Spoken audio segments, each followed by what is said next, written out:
Do do do do do do do do do do do do do do do do do do do. Josh's Order Corner. That's me. I feel like I should kick this off with I don't know a lot of the um, meanings behind some of the song titles and things like that on this album because I'm not a religious guy. And that's okay because if you are, I still love you. Just like I hope you would accept me for not being. But this is a Christian-based hardcore band, Christcore, if you will, on Face Down Records. And I absolutely adore them as people and musicians. They are great. The music they make is awesome. And when they started teasing a new album at the beginning of this year, I was immediately stoked for it. Now, they had some great merch, which I need to revisit. The time I bought this, I was trying to be tight with my spending, so I didn't get a shirt to go along with it. But I did get the album itself. I do not remember what variant it is. I don't remember what variants were available, but we're going to crack it open and find out. The band here is Meadows. They're from Alabama. They started off in 2014. It looks like their first release was the Accretion EP in 2014, followed by Likewise, the album in 2017. And then In Those Days and Also After, which was a phenomenal album in 2021. This right here is called Familiar with Pain, and it dropped this year. The guys in the band, very nice people. I was introduced to them through Furnace Fest.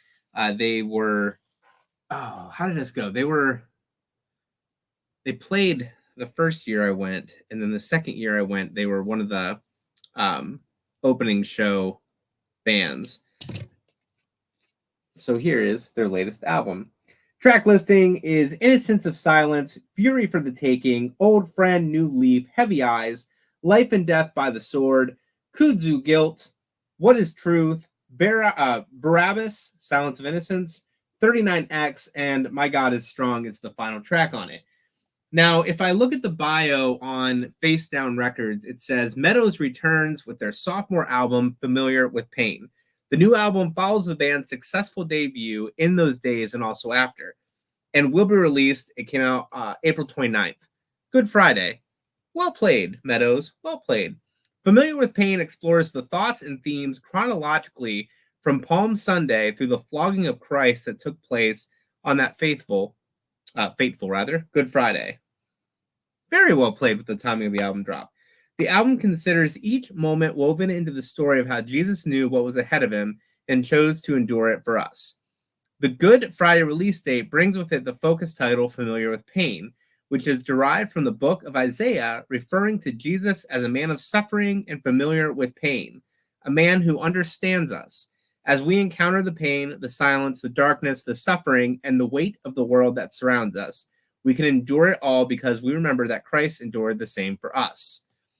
Again, I'm not a religious person, but I have a lot of respect for the way they laid this album out to follow that storyline and the way that they dropped the album to also complement that storyline. That's tactical. Very well done. Innocence of Silence, Heavy Eyes. We got this rad image of them on the front there. Look at Christian here in the center looking all emo-ly.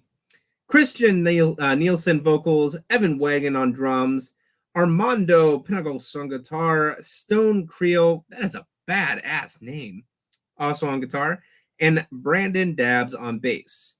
Additional instruments, they had Hayden Creel on vocals, and Stone Creole on acoustic guitar, Isaiah Sanchez on keys and organ. Hayden, her voice comes in very strong in the song that she accompanies them on. I would say that it will be a song that if you want a straight hardcore album with no kind of interludes or no kind of light to it, it's a song you're probably not going to listen to, but it's a great song and her voice is beautiful on it. So Give it a chance. Don't be a butthole. I'm going to add right here to watch all the way to the end or fast forward to the end. I was reading in the liner notes of the album a story about that song, and I really think that you should hear what it's all about. And instead of spoiling it and saying it twice, I'm going to tell you to fast forward. But let me tell you, it was a beautiful story, and it gave me a new respect for that song being included on the album. Here is the variant. It is a red with a red blob inside of it, just like that. I don't remember what the other variants looked like. Familiar with Pain, remember red vinyl. Maybe this was the only option. When I got in those days and also after, that vinyl was beautiful. That was a gorgeous vinyl. But yeah, this was looks like the only option that was available. I'll put a link to their merch store down below so you can grab a copy of it. And you know what we're going to do next? You should, because I do this every Sunday at 7 p.m. Eastern. I open a record, and then we watch a music video and talk about it. And then we accept the copyright dings for what they are. So we're going to listen to... So we were going to do Barabbas. It's a great song. Barabbas is a prisoner mentioned in the 4 Gospels of the New Testament, who was chosen by the crowd over Jesus Christ to receive pardon from Pontius Pilate. I don't know how to say his name. And a customary pardon before the feast of Passover.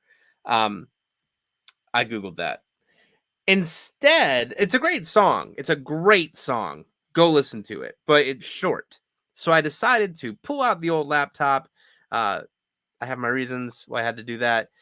And we're going to listen to 39X instead, which I believe 39X represents the amount of lashings that were delivered unto Jesus. So let's listen to this one instead. And in your own time, I want you to listen to Barabbas and everything else on this album. Let's hit play.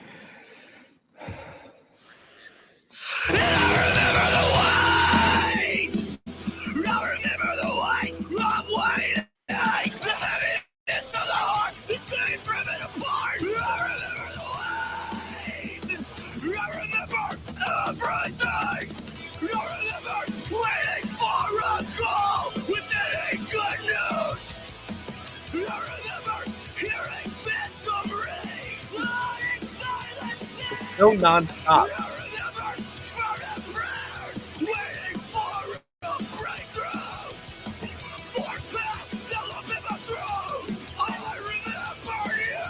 Like, I want to say things,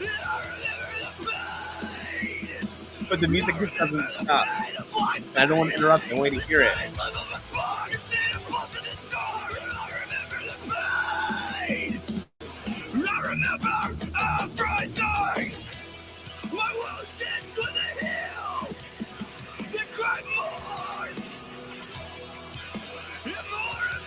There was a video on their Instagram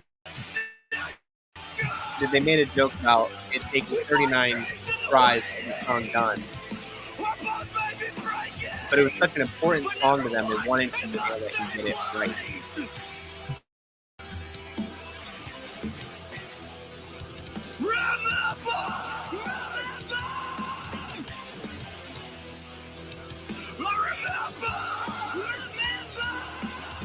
I love that background scream too. That sounds so good.